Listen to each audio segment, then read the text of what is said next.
speaking to you about what I call the mesh. It's essentially a fundamental shift in our relationship with stuff, with the things in our lives. And it's starting to look at, not always and not for everything, but in certain moments of time, access to certain kinds of goods and service will trump ownership of them. And so it's the pursuit of better things easily shared. And we come from a long tradition of sharing. We've shared transportation, we've shared wine and food and other sorts of fabulous experiences in coffee bars in Amsterdam. We've also shared other sorts of entertainment, sports arenas, public parks, concert halls, libraries, universities. All these things are share platforms, but sharing ultimately starts and ends with what I refer to as the mother of all share platforms. And as I think about the mesh and I think about, well, what's driving it, how come it's happening now, I think there's a number of vectors that I want to give you as background. One is the recession. That the recession has caused us to rethink our relationship with the things in our lives relative to the value. So starting to align the value with the true cost. Secondly, population growth and density into cities. More people, smaller spaces, less stuff. Climate change. We're trying to reduce the stress in our personal lives and in our communities and on the planet. Also, there's been this recent distrust of big brands, global big brands, in a bunch of different industries. And that's created a kind of opening. Research is showing here in the States and in Canada and Western Europe that most of us are much more open to local companies or brands that maybe we haven't heard of, whereas before, we went with sort of the big brands that we were sure we trusted. And last is that we're more connected now to more people on the planet than ever before, except for if you're sitting next to someone. The other thing that's worth considering is that we've made a huge investment over decades and decades, and tens of billions of dollars have gone into this investment that now is our inheritance. It's a physical infrastructure that allows us to get from point A to point B and move things that way. It's also web and mobile allow us to be connected and to create all kinds of platforms and systems. And the investment of those technologies and that infrastructure is really our inheritance. It allows us to engage in really new and interesting ways. And so for me, a mesh company, the classic mesh company, brings together these three things: our ability to connect to each other. Most of us are walking around with these mobile devices that are GPS enabled and web enabled, allows us to find each other and to find things in time and space. And third is that physical things are readable on a map, so restaurants, a variety of venues, but also with GPS and other technology like RFID, and it continues to expand beyond that, we can also track things that are moving, like a car, a taxi cab, a transit system, a box that's moving through time and space. And so that sets up for making access to goods and services more convenient and less costly in many cases than owning them. For example, I want to use Zipcar. How many people here have experienced car sharing or bike sharing? Wow, that's great. Okay, thank you. Basically, Zipcar is the largest car sharing company in the world. They did not invent car sharing. Car sharing was actually invented in Europe. One of the founders went to Switzerland, saw it implemented someplace, said, wow, that looks really cool. I think we could do that in Cambridge. Brought it to Cambridge, and they started, two women, Robin Chase being the other person who started. Zipcar got some really important things right. First, they really understood that a brand is a voice and a product is a souvenir. And so they were very clever about the way that they packaged car sharing. They made it sexy. They made it fresh. They made it aspirational. If you were a member of the club, when you're a member of a club, you're the Zipster. Cars they picked didn't look like ex-cop cars that were, hollowed out or something. They picked these sexy cars, they targeted to universities, they made sure that the demographic for who they were targeting and the car was all matching. It was a very nice experience, and the cars were clean and reliable, and it all worked. And so from a branding perspective, they got a lot right. But they understood fundamentally that they are not a car company. They understand that they're an information company. Because when we buy a car, we go to the dealer once, we have an interaction, and we're ciao, usually as quickly as possible. But when you're sharing a car and you have a car share service, you might use an EV to commute, you get a truck because you're doing a home project. When you pick your aunt up at the airport, you get a sedan. And you're going to the mountains to ski, you get different accessories put on the car for doing that sort of thing. Meanwhile, these guys are sitting back and collecting all sorts of data about our behavior and how we interact with the service. And so it's not only an option for them, but I believe it's an imperative for Zipcar and other mesh companies to actually, just wow us, to be like a concierge service, because we give them so much information, and they are entitled to really see how it is that we're moving. They're in really good shape to anticipate what we're going to want next. And so what percent of the day do you think the average person uses a car, what percentage of the time? Any guesses? 5%. Those are really very good. I was imagining it was like 20% when I first started. The number across the US and Western Europe is 8%. And so basically, even if you think it's 10%, 90% of the time, something that costs us a lot of money personally, and also we organize our cities around it and all sorts of things, 90% of the time it's sitting around.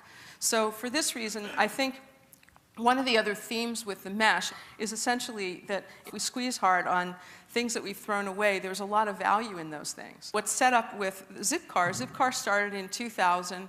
In the last year, 2010, 2 car companies started, one that's in the UK called Whipcar, and the other one, Relay Rides, in the US. They're both peer-to-peer car sharing services. Because the 2 things that really work for car sharing is, 1, the car has to be available, and 2, it's within 1 or 2 blocks of where you stand. Well, the car that's 1 or 2 blocks from your home or your office is probably your neighbor's car, and it's probably also available. So people have created this business. Zipcar started a decade earlier in 2000. It took them 6 years to get 1,000 cars in service. Whipcar, which started April of last year, it took them 6 months to get 1,000 cars in the service. So really interesting. People are making anywhere between $200 and $700 a month, letting their neighbors use their car when they're not using it. So it's like vacation rentals for cars. Since I'm here, and I hope some people in the audience are in the car business, I'm thinking that, coming from the technology side of things, so we saw cable-ready TVs and Wi-Fi-ready notebooks. It would be really great if any minute now you guys could start rolling share-ready cars off, because it just creates more flexibility. It allows us as owners to just have other options. And I think we're going there anyway. The opportunity and the challenge with mesh businesses, and those are businesses like Zipcar or Netflix that are full mesh businesses, or other ones where you have a lot of the car companies that are the car manufacturers who are beginning to offer their own car share services, as well as a second flanker brand, or as really a test, I think, is to make sharing irresistible. We have experiences in our lives of certainly when sharing has been irresistible. It's just how do we make that recurrent and scale it? We know also, because we're connected in social networks, that it's easy to create delight in one little place. It's contagious because we're all connected to each other. So if I have a terrific experience and I tweet it, or I tell 5 people standing next to me, news travels. The opposite, as we know, is also true, often more true. So here we have Ludo Truck, which is in LA, doing the things that gourmet food trucks do, and they've gathered quite a following. In general, and maybe it's, again, because I'm a tech entrepreneur, I look at things as platforms. Platforms are invitations. So creating, like Craigslist or iTunes and the iPhone developer network, there are all these networks, Facebook as well. These platforms invite all sorts of developers and all sorts of people to come with their ideas and their opportunity to create and target an application for a particular audience. And honestly, it's full of surprises, because I don't think any of us in this room could have predicted the sorts of applications that have happened at Facebook, around Facebook, for example, 2 years ago when Mark announced that they were going to go with a platform. So in this way, I think that cities are platforms, and certainly Detroit is a platform. The invitation of bringing makers and artists and entrepreneurs, it really helps stimulate this fiery creativity and helps the city to thrive. It's inviting participation, and cities have historically invited all sorts of participation. Now we're saying that there's other options as well. So for example, city departments can open up transit data. Google has made available transit data API, and so there's about 7 or 8 cities already in the US that have provided the transit data, and different developers are building applications. So I was having a coffee in Portland, and I'm, half of a latte in, and the little board in the cafe all of a sudden starts showing me that the next bus is coming in 3 minutes and the train is coming in 16 minutes. And so it's reliable, real data that's right in my face where I am, so I can finish the latte. There's this fabulous opportunity we have across the US now, about 21% of vacant commercial and industrial space. That space is not vital. The areas around it lack vitality and vibrancy and engagement. There's this thing, how many people here have heard of pop-up stores or pop-up shops? Oh, great. So I'm a big fan of this, and this is a very meshy thing. Essentially, there are all sorts of, restaurants in Oakland, near where I live, there's a pop-up general store every 3 weeks, and they do a fantastic job of making a very social event happening for foodies, super fun, and it happens in a very transitional neighborhood. Subsequent to that, after it's been going for about a year now, they actually started to lease and create and extend an area that was sort of edgy, artsy, is now starting to become much cooler and engage a lot more people. So this is an example. The Crafty Fox is this woman who's into crafts, and she does these pop-up crafts fairs around London. But these sorts of things are happening in many different environments. From my perspective, one of the things that pop-up stores do is create perishability and urgency. It creates 2 of the favorite words of any business person: sold out. And the opportunity to really focus trust and attention is a wonderful thing. So a lot of what we see in the mesh and a lot of what we have in the platform that we built allows us to define, refine, and scale. It allows us to test things as an entrepreneur, to go to market, to be in conversation with people, listen, refine something, and go back. It's very cost effective, and it's very meshy. It's very, the infrastructure enables that. In closing, and as we're sort of moving towards the end, I just also want to encourage, and I'm willing to share my failures as well, though not from the stage. I